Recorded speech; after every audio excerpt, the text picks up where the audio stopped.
All media ન્યૂઝમાં આપનું સ્વાગત છે। હું છું સફી શેખ। જોઈએ આજના નવા સમાચારો। ભરૂચ જિલ્લાના નેત્રંગ તાલુકાના ખરેઠા ગામે પોલીસે દરોડો પાડી ખેતરમાં સંતાડી રાખવામાં આવેલા ભારતીય બનાવટના વિદેશી દારૂનો મોટો જથ્થો ઝડપી પાડ્યો છે।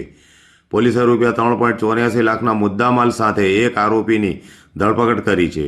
બાતમીના આધારે પોલીસે મહેશભાઈ ઉર્ફે ભૂયો કુંવરજીભાઈ વસાવાના ખેતરમાં તપાસ કરતા ડાંગરના પરાણ નીચે છુપાવેલી 2406 દારૂની બોટલો અને 6 બિયર ટીન મળી આવ્યા હતા।